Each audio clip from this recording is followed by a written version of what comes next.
fakta mangrove yang mungkin kamu belum tahu. Yuk cari tahu di Sentralnya Fakta. Mangrove tumbuh di 124 negara, di antaranya Indonesia, Australia, Brazil, Nigeria, dan Meksiko. Indonesia sendiri menyumbang 23% area mangrove dunia atau sekitar 3,5 juta hektar. Dari semua itu, 38%-nya ada di Papua loh. Indonesia tercatat memiliki 202 jenis mangrove yang meliputi 89 jenis pohon, 5 jenis palma, 19 jenis pemanjat, 44 jenis herba tanah, 44 jenis epifit, dan 1 jenis paku.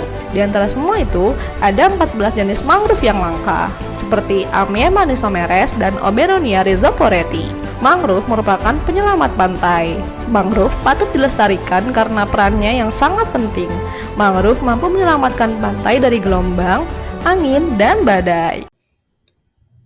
Nah, setelah melihat sedikit video mengenai mangrove, langsung saja kita masuk ke apa saja faktor-faktor yang mempengaruhi ekosistem hutan mangrove. Faktor yang mempengaruhi ekosistem hutan mangrove dibagi menjadi dua. Yang pertama itu ada faktor internal, dan yang kedua ada faktor eksternal. Mari kita lihat. Faktor internal yang pertama kemampuan genetika. Setiap spesies mangrove ini memiliki kemampuan genetik yang berbeda-beda dalam beradaptasi dengan lingkungannya. Mangrove yang memiliki gen kuat membantu mangrove itu sendiri bertahan dari stresnya lingkungan. 2. Perkembangbiakan. Mangrove ini berkembang biak secara generatif dan vegetatif. Keberhasilan dari regenerasi atau pertumbuhan anakan baru ini juga sangat penting untuk menjaga ekosistem mangrove. 3. Aktivitas mangrove. Aktivitasnya ini mencakup seperti proses fotosintesis, respirasi, dan penyerapan nutrisi oleh tanaman. Aktivitas yang optimal menandakan ekosistem sehat dan seimbang. Setelah mengetahui faktor internal yang mempengaruhi ekosistem hutan mangrove, selanjutnya kita bahas apa saja faktor eksternal dari hutan mangrove itu. Pertama, fisiografi pantai. Fisiografi pantai dapat mempengaruhi komposisi, distribusi spesies, dan lebar hutan mangrove. Pada pantai yang landai, komposisi ekosistem mangrove ini lebih beragam dibandingkan dengan pantai yang terjal. Dilihat dari gambar di samping, ada 4 zona dari zona hutan mangrove. Di setiap zona ini memiliki spesies yang berbeda. Nah, yang kedua yaitu pasang. Pasang adalah kenaikan permukaan udara laut yang terjadi secara periodik, mempengaruhi gaya gravitasi bulan dan matahari terhadap bumi.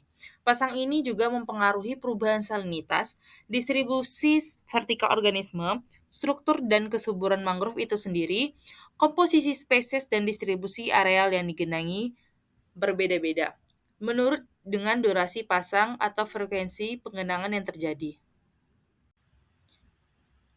Selanjutnya, gelombang dan arus. Ada kaitan dari gelombang dan arus ini. Pertama, gelombang dan arus dapat merubah struktur dan fungsi ekosistem mangrove yang berpengaruh langsung terhadap distribusi spesiesnya. Yang kedua, gelombang dan arus ini berpengaruh tidak langsung terhadap sedimentasi pantai dan pembentukan padatan-padatan pasir di muara sungai. Yang ketiga, berpengaruh pada daya tahan organisme akuatik melalui transportasi nutrien-nutrien penting dari mangrove ke laut. Selanjutnya, faktor salinitas. Salinitas optimum yang dibutuhkan mangrove itu untuk tumbuh berkisar antara 10-30 ppt. Lalu, salinitas ini secara langsung dapat mempengaruhi laju pertumbuhan dari zonasi mangrove. Hal ini juga terkait dengan frekuensi penggenangan. Lalu, akan meningkat jika terjadi pada siang hari cuaca panas dan dalam keadaan pasang. Lalu ada iklim. Iklim ini mempengaruhi perkembangan tumbuhan dan perubahan faktor fisik atau substrat dan air. Selain itu yang termasuk ke dalam iklim yakni ada curah hujan, angin, cahaya, dan suhu. Curah hujan ini juga mempengaruhi perkembangan tumbuhan mangrove, baik dari kondisi udara, suhu air, salinitas air, dan tanah. Dan curah hujan pada suatu lokasi mangrove juga mempengaruhi pertumbuhan mangrove itu sendiri. Lalu ada angin.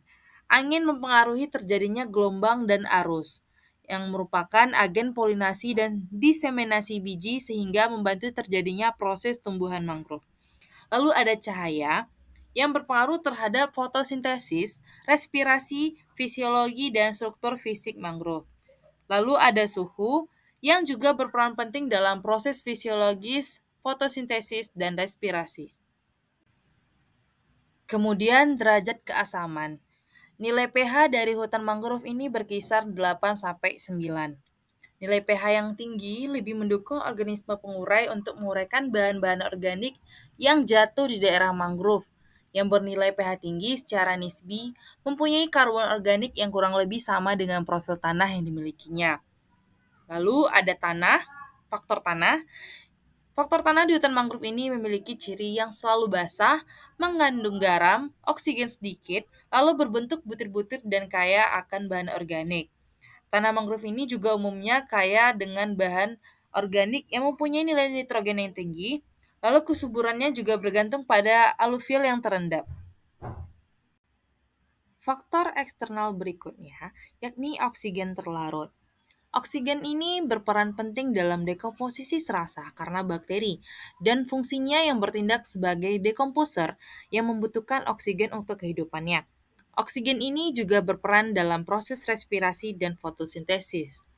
Oksigen terlarut berada dalam kondisi tertinggi pada siang hari dan kondisi terendah pada malam hari. Faktor yang terakhir yaitu zat hara. Hara merupakan faktor yang paling penting dalam memelihara ekosistem hutan mangrove. Hara dalam ekosistem hutan mangrove ini dibagi menjadi dua kelompok. Yang pertama hara anorganik dan yang kedua detritus organik yang merupakan bahan organik yang berasal dari bioorganik yang melalui beberapa tahapan proses mikrobial. Dengan sumber utamanya ada autochthonous dan alloctonious.